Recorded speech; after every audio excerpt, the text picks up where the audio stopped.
Chandigarh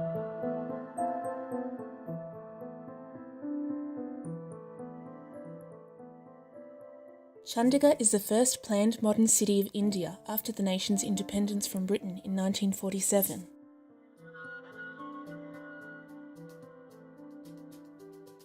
Following independence, a religious war resulted in Punjab being split, with its capital of Lahore finding itself in Pakistan.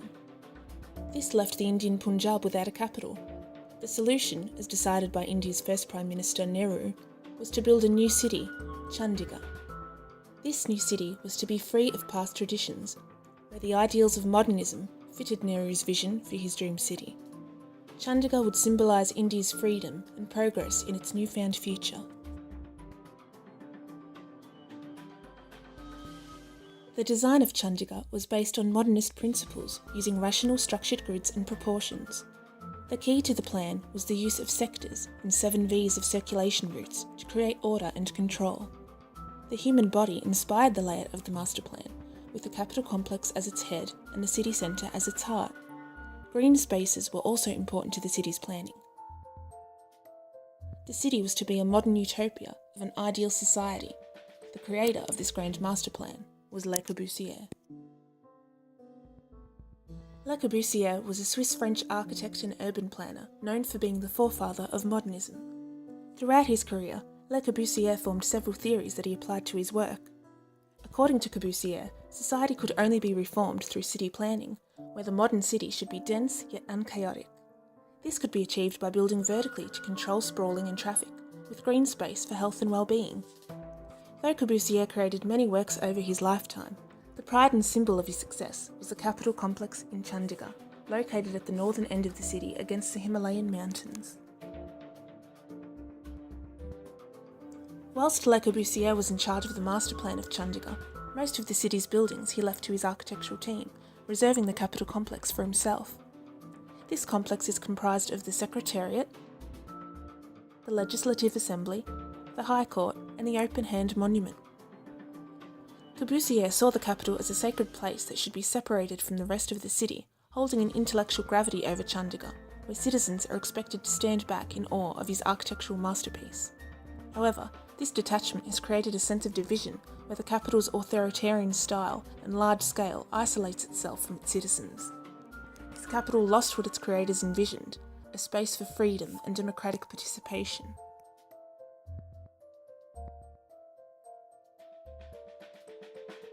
Whilst other areas of the city have received positive reviews, the capital complex has not been so successful. The capital was intentionally detached from the rest of the city, with Corbusier even proposing man-made hills to be built between the capital and the main city. Vast empty concrete paths separate buildings, making it feel deserted. Furthermore, these spaces are not sheltered, making for an uncomfortable walk in India's hot, dry climate, where many like to walk barefoot. The modern design of the capital complex does not effectively fit into or reflect Indian culture, where the unrealistic scale and empty thoroughfares lack the life and energy that is India. The strict order and emptiness of the capital is atypical of an Indian town.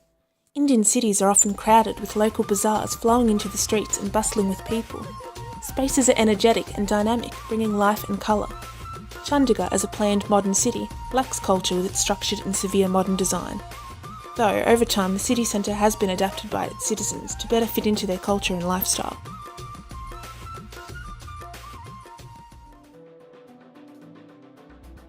But in the case of the capital, its distance from the city and its empty, cold aesthetic has made adaptation to this site more difficult to achieve. This is because Corbusier showed a lack of understanding of the culture and the history of the region. However, the adjacent rock garden has succeeded where the capital has failed. The rock garden was not part of Le Corbusier's original master plan for Chandigarh.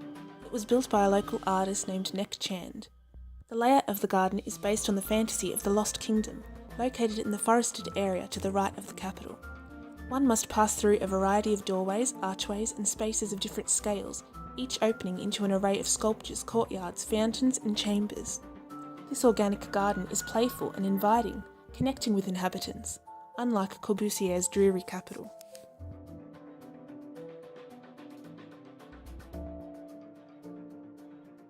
complex needs to connect to its city and people and needs life breathed into it. This can be achieved by making the wide open spaces between the buildings and the capital more inviting. The capital would also benefit from shelters and seating to make it more comfortable and attractive, whilst creating meeting areas for people to gather. The grey concrete complex could also do with some colour and greenery to liven up the area. The creation of links from the capital to other areas of the city, including the rock garden and the roads leading to the capital, will provide a sense of unity. A spatial intervention using ideas of deconstruction will bring life back into the capital and create interest.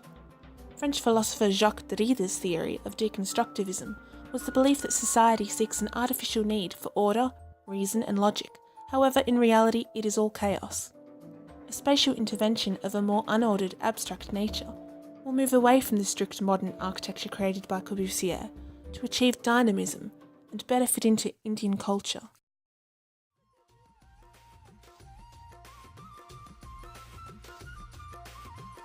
The first major intervention is a large organic sculptural shelter that will be located between the major intersection points of the capital.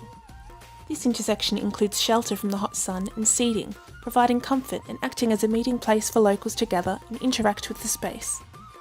The organic sculpture represents a tree breaking through the tough concrete, inspired by India's national tree, the banyan, symbolising new life. The tree also pays respect to the archaeology of the site, which historically was home to agricultural villages. This sculpture will be colourful to liven up the grey capital, whilst reflecting India's rich history and energetic culture.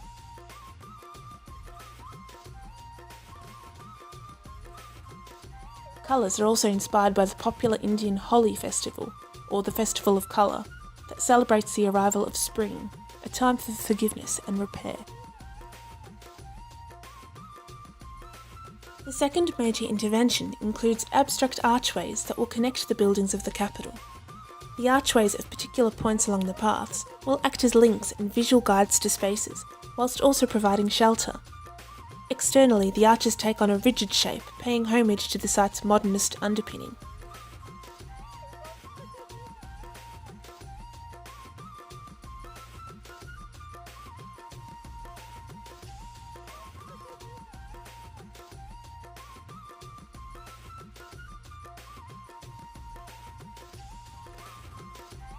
The internal organic forms are inspired by the village mud huts that historically occupied the site, and traditional Islamic and Buddhist architecture, along with the fluid motion of dance, which is an important part of Indian culture.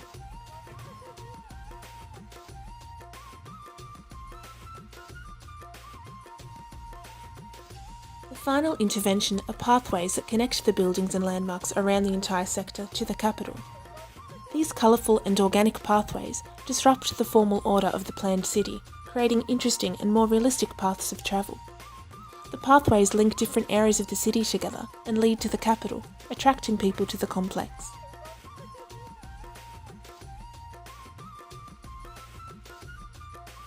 Colour livens up the concrete areas, inspired by Indian Rangoli art, which are often designed on courtyard floors.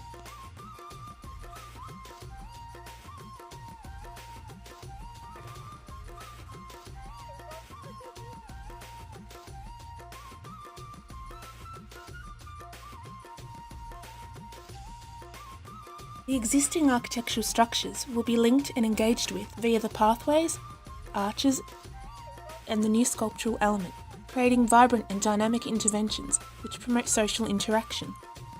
Le Corbusier and Nehru's clean slate vision and disconnect from the past, coupled with the expansive and monumental nature of modernism, created a disconnect from the Indian culture. A culture that was more accustomed to tight street bazaars and vibrant settings. It could be said that the original development stripped the soul from the culture and replaced it with architectural ideals of monumentality. These new interventions aim to provide the reintroduction of that lost culture or soul, the very thing missing from the original scheme that more than likely has prevented residents from creating an identity or engaging with the capital complex.